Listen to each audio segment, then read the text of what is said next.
Shalom. Mari kita buka Alkitab kita dalam Kejadian Keluaran pasal 17. Dalam Keluaran pasal 17 ayat yang ke-8 sampai ayat yang ke-16. Keluaran pasal 17 ayat yang ke-8 sampai ayat yang ke-16. Demikianlah firman-Nya. Lalu datanglah orang Amalek dan berperang melawan orang Israel di Rabim. Musa berkata kepada Yosua, "Inilah orang-orang bagi kita." Lalu keluarlah berperang melawan orang Amalek. Besok aku akan berdiri di puncak bukit itu dengan memegang tongkat Allah di tangan. Lalu Yosua melakukan seperti yang dikatakan Musa kepadanya dan berperang melawan orang Amalek. Tetapi Musa, Harun dan Hur telah naik ke puncak bukit. Dan terjadilah apabila Musa mengangkat tangannya, lebih kuatlah Israel. Tetapi apabila ia menurunkan tangannya, lebih kuatlah Amalek. Maka penatlah tangan Musa. Sebab itu mereka mengambil sebuah batu, diletakkanlah di bawahnya, supaya dia duduk di atasnya. Harun dan Hur menopang kedua belah tangannya, seorang di sisi yang satu, seorang di sisi yang lain, sehingga tangannya tidak bergerak sampai matahari terbenam. Demikianlah Yosua mengalahkan Amalek dan rakyatnya dengan mata pedang. Kemudian berfirmanlah Tuhan kepada Musa, "Tuliskanlah semuanya ini dalam sebuah kitab sebagai tanda peringatan, dan ingatkanlah ke telinga Yosua bahwa aku akan menghapuskan sama sekali ingatan kepada Amalek dari kolong langit." Lalu Musa mendirikan sebuah mezbah dan menamainya Tuhanlah panji-panjiku. Dia berkata tangan di atas panji-panji Tuhan. Tuhan berperang melawan Amalek turun temurun. Dan jemaat terkasih dalam Yesus Kristus, dari pembacaan ayat-ayat kebenaran firman Tuhan ini, ada beberapa oknum yang terlibat, yang ada saling membutuhkan satu dengan yang lain dari orang Israel. Oknum yang pertama yaitu Musa. Dikatakan Musa mengangkat tongkat Allah. Lalu dikatakan Harun dan Hur duduk di sebelah Musa, satu di sebelah kanan, satu di sebelah kiri. Yosua, pemimpin perang, sedang memasuki area peperangan, memimpin pasukan Israel untuk melawan orang Amalek. Di sini kita melihat kenapa tidak cukup Yosua dengan pasukan yang dia pimpin. Dan oknum-oknum inilah yang berperang, di mana ada saling membutuhkan satu dengan yang lain. Musa membutuhkan Harun dan Hur di sebelah. Musa membutuhkan Yosua sebagai komandan perang, komandan pasukan untuk masuk area peperangan. Dan Yosua membutuhkan orang-orang Israel yang gagah berani, yang tampil untuk menjadi seorang prajurit perang, yang takkan takut dan gentar. Mereka membutuhkan pemimpin seperti Yosua, saling membutuhkan satu dengan yang lain. Dan karena oknum pribadi ini saling membutuhkan satu dengan yang lain, maka dicatat bangsa Israel mengalami kemenangan.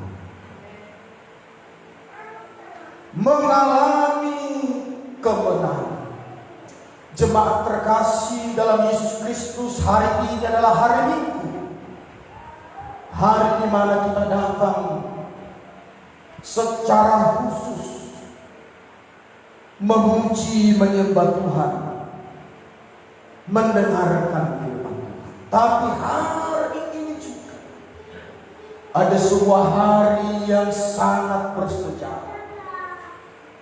Bukan hanya bagi orang Kristen, tapi seluruh 14 Februari hari ini, yang mana hari ini diperingati sebagai Hari Valentine Day. Saya tidak tahu apakah jemaat suami istri sudah saling bertukar kado atau kasih minimal coklat. Saya tidak tahu. Kalau tadi pagi sekolah minggu sudah melakukan ini, tinggal kita orang tuanya, dan belum lewat sampai jam 00 nanti malam. Jadi jemaat terkasih, hari Valentine Day ini sejarahnya adalah seorang santo uskup bernama Valentine, yang pada waktu itu Kaisar Claudius II memerintah atas Roma. Dia merindukan pasukan yang gagah perkasa, yang tak tertandingi, yang selalu menang dalam peperangan. Tapi ada dia buat syarat supaya tentara ini fokus berperang. Maka dia tidak mengizinkan tentara ini menikah. Bahkan bila perlu, bila sudah bersuami, beristri dan beranak, harus putus hubungan. Pada waktu itu Santo Valentine, dia menolak keputusan Kaisar Claudius II ini. Dan pada waktu keputusan itu diambil oleh Kaisar, Valentine ini, Santo Valentine ini memberkati orang. Akhirnya Santo Valentine ditangkap, dibunuh dan dipenggal oleh karena memperjuangkan sebuah hubungan yang penuh kasih dan sayang. Dan dibuatlah itu kematian Santo Valentine ini 14 Februari 270 Masehi, diperingati itu sebagai hari kasih sayang. Tapi untuk lebih menghafal lebih cepat, katakanlah seperti ini: Hari Valentine ini terjadi karena ada dua yang saling membutuhkan, si kasih dan si sayang. Itu saja cukup. Makanya disebut hari kasih sayang. Nah, jemaat terkasih dalam Yesus Kristus, kembali saya ingatkan bahwa hidup kita ini adalah hidup yang membutuhkan orang di luar diri kita. Apakah itu orang tua, saudara, keluarga, famili, sahabat, teman, hamba Tuhan, guru, dosen, dan lain-lain. Mulai sejak kita lahir sampai matinya kita tidak terlepas dari orang lain.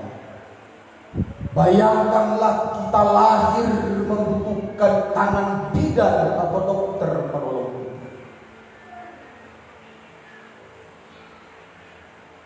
Begitu kita lahir, kita butuh orang tua kita memberi nama.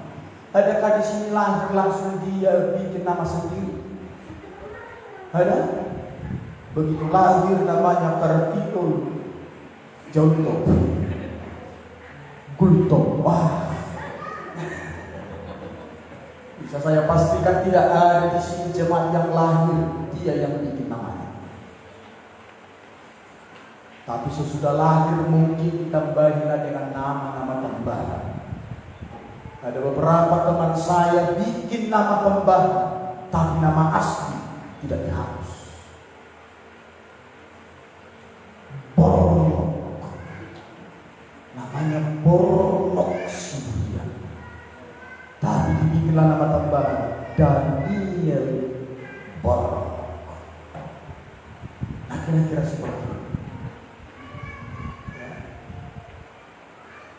Ketua BPD kita namanya Rinso Marvin. Itu nama asli. Dibikinlah nama tambahannya Yafet Rinso Marvin. Tapi nama asli tidak akan bisa dihapus. Bayangkan jemaat bisa coba praktekkan pegang tongkat di tangan kita. Coba angkat dua-duanya tangan kita.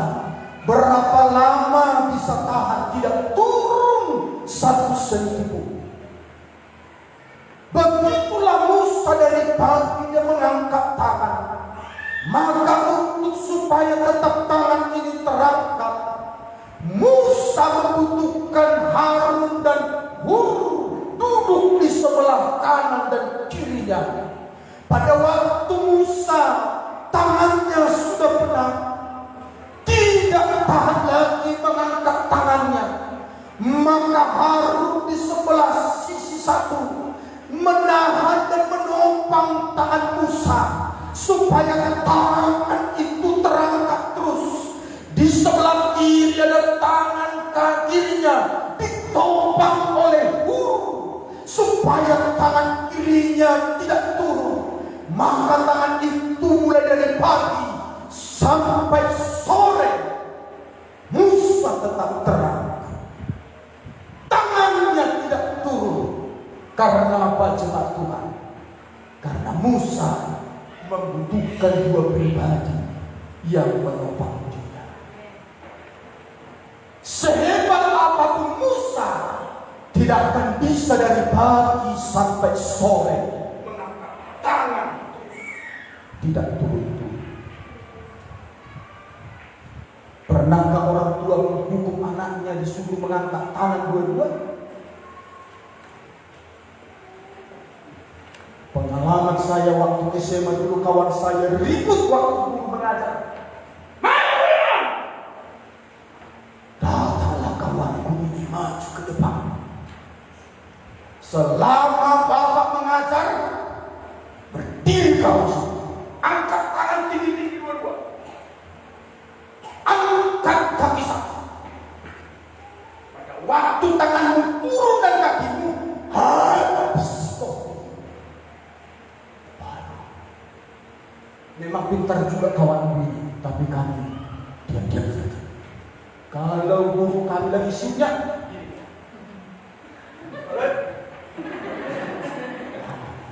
tidak juga kawan. Karena gak tahan mata guru juga terus gini-gini. Kapan mereka cari tahan. Coba perhatikan ke depan. Dia sudah begini. Waktu dia. Bayangkan itu hanya 1,5 jam. Tak tahan.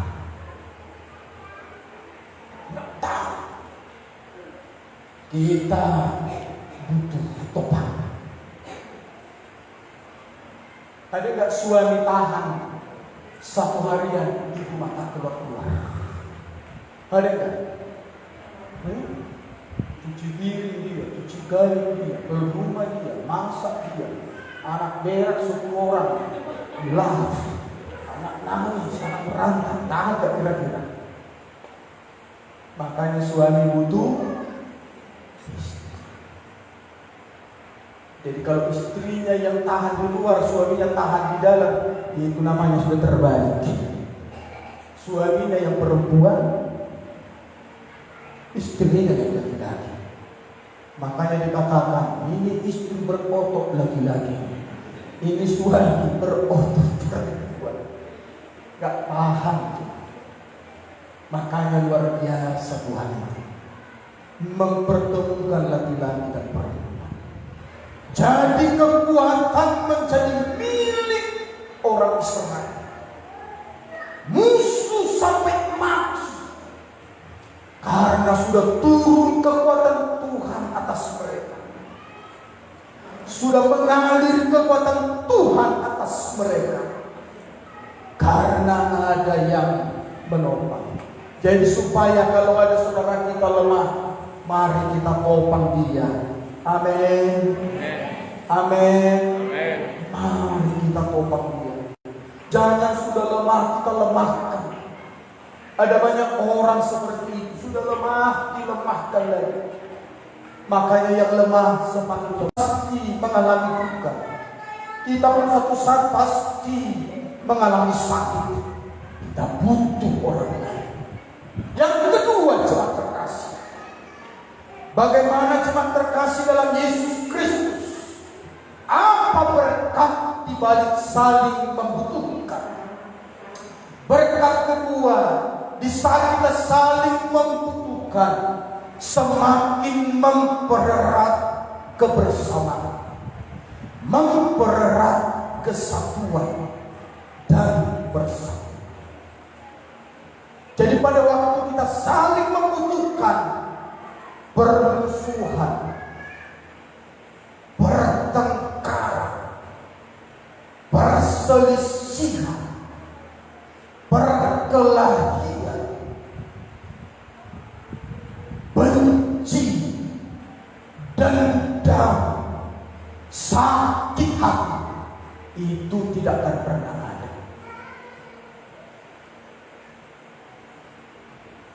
Kenapa ada pertengkaran? Karena kita merasa tidak butuh dia. Mana kita tahu, lawan kita tahu, bolong kita tahu, mau kita tahu. Nah itu kata-kata. Coba kalau kita butuh dia. Jadi ini triknya jemaat Tuhan. Sejahat-jahatnya orang, pasti dia paling membutuhkan kebaikan. Jadi kalau ada orang jahat, suami jahat, siapapun anak jahat, tahulah sebenarnya dia butuh kebaikan. Saya sudah dengar kesaksian orang yang sangat jahat, sangat sadis. Sebenarnya dia karena tidak menerima kebaikan, tidak mendapatkan kasih sayang. Jadi kalau ada orang beringas, jahat, bandel, percaya.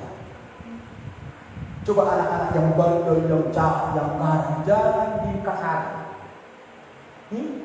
Punya mata kau, tapi kau taruh di belakang. Kurang ajar. Budak bertubuh, bojak, kasar. Orang yang kasar dikasari, makin kasar. Karena yang dibutuhkan bukan kekasaran, kelembutan. Saya sudah praktekkan ini. Ada seorang anak kawan, TV bisa dipegang, meja, dan kalau sudah dihabisinya, ya artinya senang sekali dia. Kalau lemari sudah pecah, kepala bapaknya pun pecah, namanya ada kasar. Jadi suatu ketika saya bertamu ke rumahnya, kulihat meja, pokoknya kalau nggak dijaga 24 jam, semua korban. Semua korban. Datanglah saya bertamu. Ku elus-eluslah kepala. Siapa nama anak kita itu? Siapa? Kau sangat baik, kau sangat tampan, semua sayang sama kau.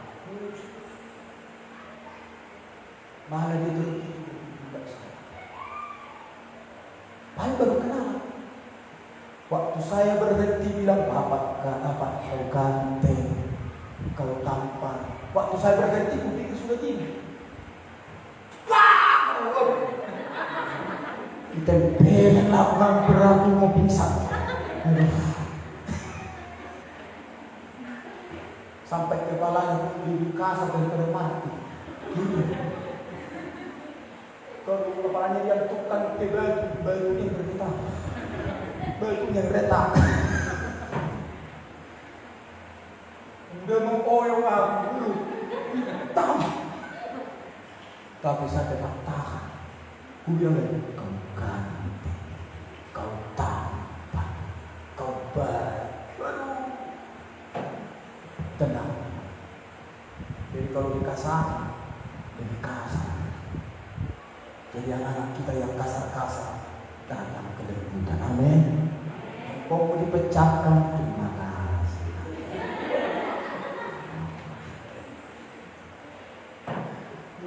Lebih baik kepala pecah daripada kebunuhan. Apa?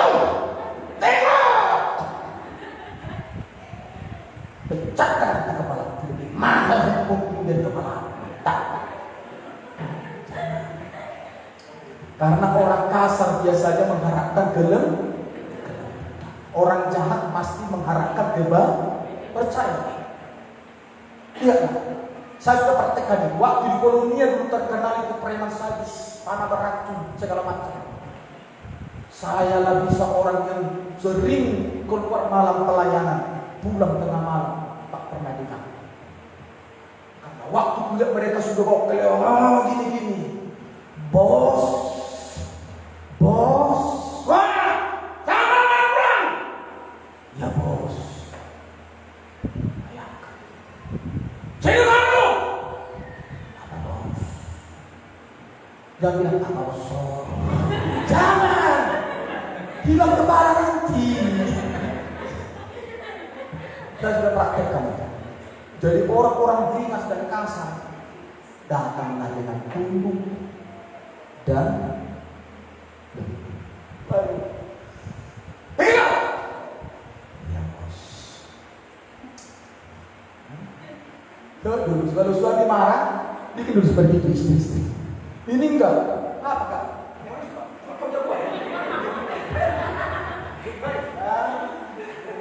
Smackdown terjadi. Datanglah tetangga semua jadi wasit. Dan biasanya orang berantem melerai makin menjadi-jadi. Karena apa? Sudah ada nanti yang melerai. Itu biasanya. Percayalah. Jadi kalau orang berantem biasanya biarkan aja gitu. Biarkan aja. Nanti sadar sendiri gitu. Tapi udah makin waktu dilepas lari juga-nya. Kalau memang belum ada apa-apa di tangannya, tapi sok kelewang atau balok, udah biarkan aja. Kalau masih tangannya itu apa dia pingsan itu. Banyak pingsan. Kenapa kau sayang? Kenapa? Banyak nangis itu. Udah pingsan dibawa juga ke rumah sakit. Jadi saling membutuhkan. Kita menjadi pribadi yang semakin dekat. Yang ini sekarang sudah berdua. Jangan aja buat saja ya. Sudah nomor 2 sekarang. Semakin erat kedekatan, kesatuan. Yang ketiga, yang terakhir. Walaupun beberapa poin, tapi 3 saja saya sampaikan. Yang ketiga, kita melihat bahwa pada waktu bangsa Israel berperang melawan orang Amalek, oleh karena mereka saling membutuhkan, Musa membutuhkan tangan Tuhan. Musa membutuhkan Harun dan Hur menopang tangannya. Musa membutuhkan Yosua memimpin pasukan yang hebat, memilih satu persatu. Dan yang ketiga, saling membutuhkan berkatnya akan semakin menghancurkan kesombongan dan keegoisan kita. Jadi kalau ada orang tidak butuh orang lain, percayalah itu adalah anak buahnya si Lucifer. Sudah dipastikan. Si Lucifer itu terkenal dengan kesombongannya. Kesombongan. Percayalah, orang-orang sombong tidak akan tahan, tidak akan bisa bertahan. Dan orang-orang sombong hidupnya mengerikan. Percaya. Jadi kalau ada orang anggap kita rendah, anggap kita hina karena saat ini dia kaya, dia diberkati, percayalah, suatu saat dia akan hormat dan tunduk kepada kita. Jadi kalau kita memiliki hati saling membutuhkan siapapun, yang terakhir, yang ketiga, kesombongan, keegoisan semakin terkikis habis. Kerendahan hati semakin besar.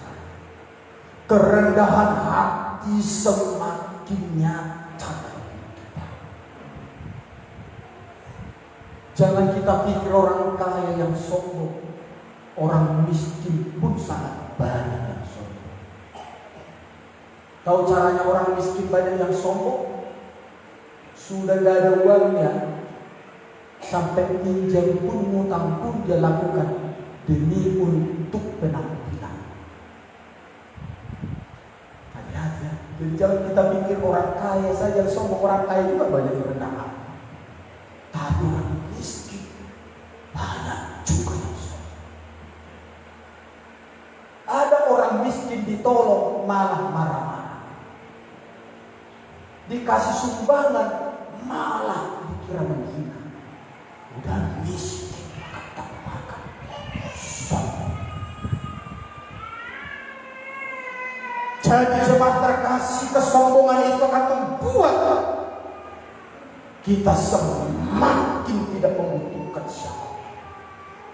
Kita pikir dengan kekuatan kemampuan kita bisa melakukan segala.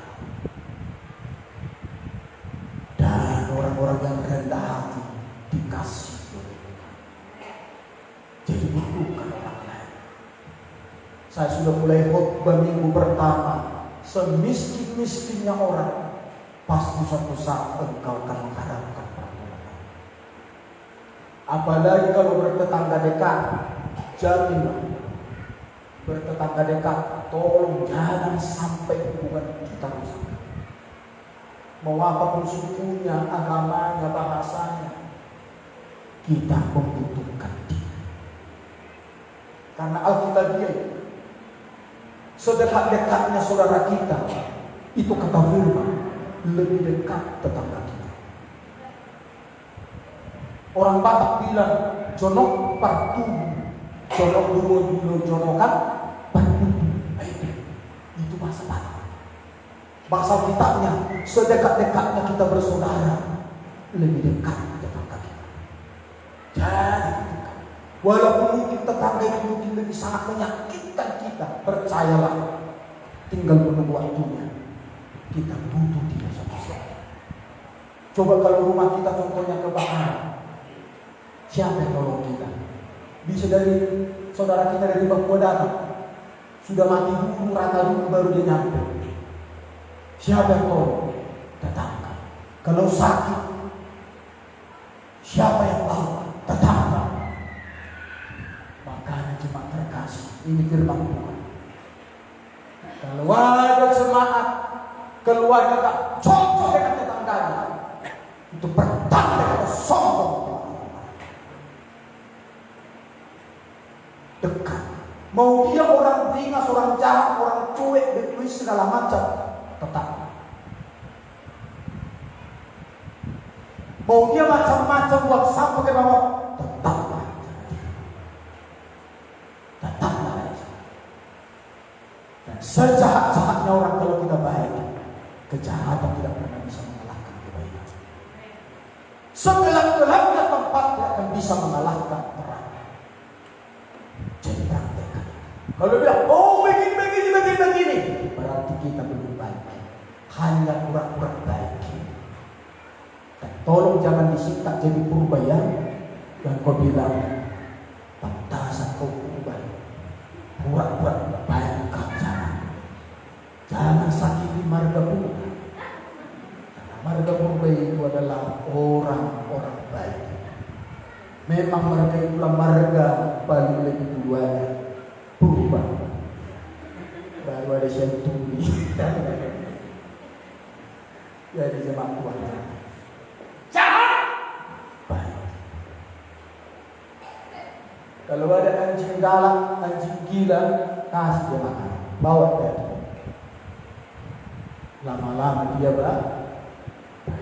amin firman Tuhan. Mari kita bangkit berdoa bersama-sama.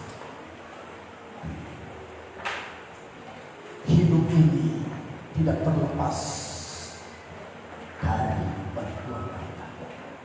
Sejak kita lahir sampai mati kita butuh orang lain. Mau kaya, mau pintar, mau sukses, berhasil, mau seperti apapun, tetap kita butuh orang lain. Dari lahir sampai mati. Untuk itu jemaat terkasih tanamkan dalam hatimu yang terdalam. Aku membutuhkan siapa? Aku akan membutuhkan. Terlebih-lebih membutuhkan Tuhan.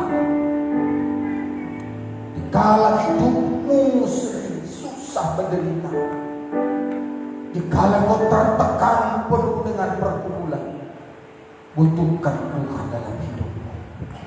Maka kelegaan dan sejahtera sukacita menguasai hidup kita. Mari angkat tanganmu seperti Musa mengangkat tangan. Maka kau akan rasakan aliran kekuatan datang dari Tuhan.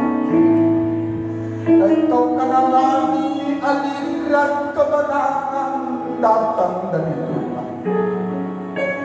Tanda mengangkat tangan dengan tanda penyerahan diri penuh kepada Tuhan. Pada waktu kita mengangkat tangan, kita sedang menghancurkan kesombongan dalam diri kita. Bahwa dengan kekuatanku aku tidak mampu mengatasi segala persoalanku. Aku butuhkan Tuhan. Hari ini mari buka hatimu, angkat tanganmu, butuhkan Tuhan, butuhkan Tuhan. Sebab dengan kekuatanmu itu tidak mampu. Butuhkan orang lain dalam hidupmu. Jangan pernah membenci, menyakiti orang-orang lain. Jangan pernah menghina dan merendahkan orang lain. Sebab kita membutuhkan mereka. Cepat atau lambat kita butuh mereka. Mari butuhkan Tuhan. Hanya Tuhan yang sanggup memulihkan kita secara sempurna. Hanya Tuhan yang sanggup menjawab setiap pergumulan kita. Seperti tangan Musa terangkat kepada Tuhan, memohon anugerah kemenangan atas bangsa Israel dalam peperangan. Kita sedang mengalami peperangan demi peperangan dalam hidup ini. Kita sedang berperang melawan COVID-19. Kita butuh Tuhan. Beri kita damai sejahtera sukacita. Beri ketenangan. Beri roh keberanian. Sehingga tidak ada tempat ketakutan menguasai hidup kita. Angkat tanganmu kepada Tuhan dan berdoa. Hari ini di tempat ini aku akan mengalami kemenangan. Aku akan mengalami kekuatan.